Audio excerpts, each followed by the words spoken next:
রবিবার মানেই একটা কিছু নতুন রেসিপি তো ট্রাই করাই চাই। হ্যালো বন্ধুরা, লাচিমার গল্পকথায় তোমাদের স্বাগত। আমি লাচিমা চলে এসেছি আবার একটি ব্লগ নিয়ে।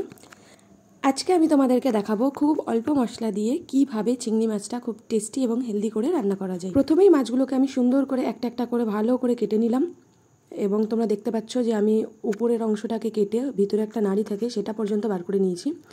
তারপর ভালো করে মাথার কাছে যে নোংরাটা থাকে সেটা ধুয়ে বার করে নিলাম এবং একটা একটা করে প্রত্যেকটা মাছ আমি ধুয়ে নিলাম। দুটো মাছের পেটে ডিম আছে এবং এই দুটো মাছকে আমি খুব যত্ন করে ধুয়ে নিলাম যাতে ডিমগুলো বেরিয়ে না যায়, কারণ মাছের ডিম আমার খুব প্রিয় এবং আমি চাই না যে একটুও ডিম বেরিয়ে চলে যাক।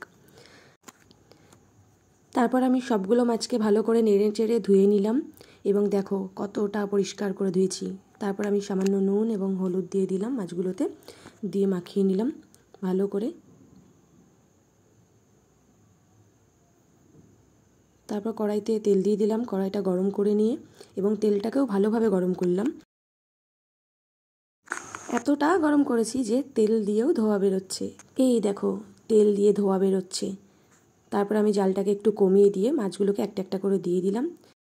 মাছগুলোকে উল্টে পাল্টে নেড়ে চেড়ে নিলাম। খুব বেশিক্ষণ ভাজা যাবে না, তাহলে শক্ত হয়ে যাবে। এই গলদা চিংড়িগুলো যত অল্প ভাজা হবে ততই ভালো হয়, মাছটা ভিতরটা নরম থাকে। বেশি কড়া করে ভাজলে শক্ত হয়ে যায়। এদিকে মা আমাকে একটু পোস্ত বেটে দিল। মাছগুলো ভাজা হয়ে গেছে, আমি মাছগুলোকে নামিয়ে নিলাম। গ্যাসের ফ্লেমটা একদম লো করা আছে।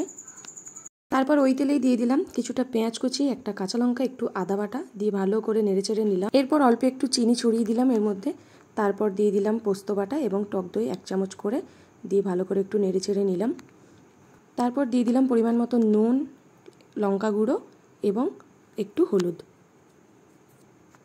তারপর ভালো করে কষিয়ে অল্প একটু জল দিয়ে দিলাম যাতে মশলাটা না পুড়ে যায়। তারপর একটু নেড়েচেড়ে নিয়ে বাকি জলটা দিয়ে দিলাম। আঁচটা দেখো বাড়িয়ে দিয়েছি। এরপর মাছগুলোকে দিয়ে দিলাম, একটু নাড়াচাড়া করে নিয়ে চাপা দিয়ে দিলাম।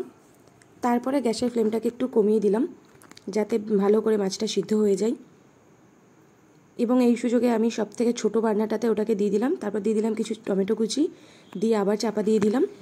এই ফাঁকে ফাঁকে আমি একটুখানি অন্য রান্নাগুলোর দিকেও ধ্যান দিচ্ছিলাম। ওদিকে দেখো ভাত হচ্ছে আর এইখানে পালং শাক সিদ্ধ বসানো হয়েছে, সেটাকে একটু ভালো করে নেড়েচেড়ে নিলাম। তারপর আবার ওটাকে চাপা দিয়ে দিলাম সেদ্ধ হওয়ার জন্য। আর এদিকে আমি ততক্ষণে দেখে নিলাম যে আমার মাছটার কতটা ঝোল মরেছে। অনেকটা ঝোল মরে গেছে দেখো, একদম অল্প ঝোল রয়েছে এখনও।